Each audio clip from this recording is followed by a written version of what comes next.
mga kalabs, our recipe for today is pork skin kilawin. And ito yung mga sangkap: pork belly na inihaw at hiniwa ng maliliit, pork liver na inihaw din at hiniwa ng maliliit, at tomato sliced, and cucumber sliced, at yung ating main ingredients, syempre yung ating pork skin na nilaga hanggang sa lumambot at hiniwa rin ng maliliit, yung ating mga aromatic vegetables, yung ating pampanghang, yung chili at ginger, merong onions, merong garlic finely chopped, at yung pampalasang mga sangkap which is salt, paminta, and yung MSG. Sa inyo po kung ayaw yung lagyan ng MSG.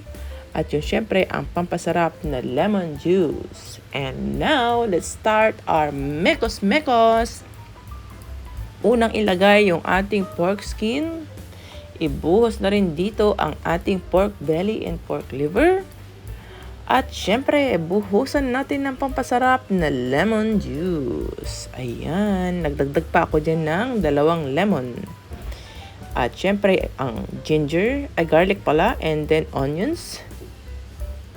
At pampaanghang na chili and ginger. Ayan, buhos na rin yan. At ang kamatis or tomato sliced.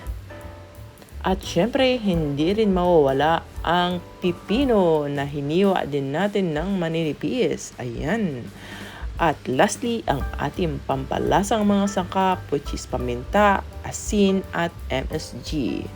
And now, let's start our mekos-mekos, mga kalabs. Ayan na.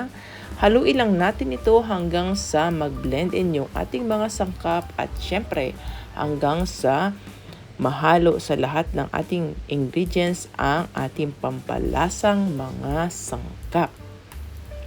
Mga kalabs, kung gusto niyang medyo matapang yung lasa, pwede nyo naman dagdagan yung ating pampalasang mga sangkap. Mainly yung ating asin or yung ating paminta.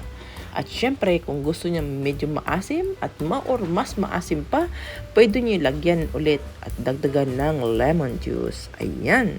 So, ayan na. Tapos na yung pag-mekos-mekos natin ng ating kilawin. Ang sarap nito mga kalabs, lalo na kapag ayaw niyo kumain ng maraming kanin. Ito lang. And ito na. Thank you for watching. Bye!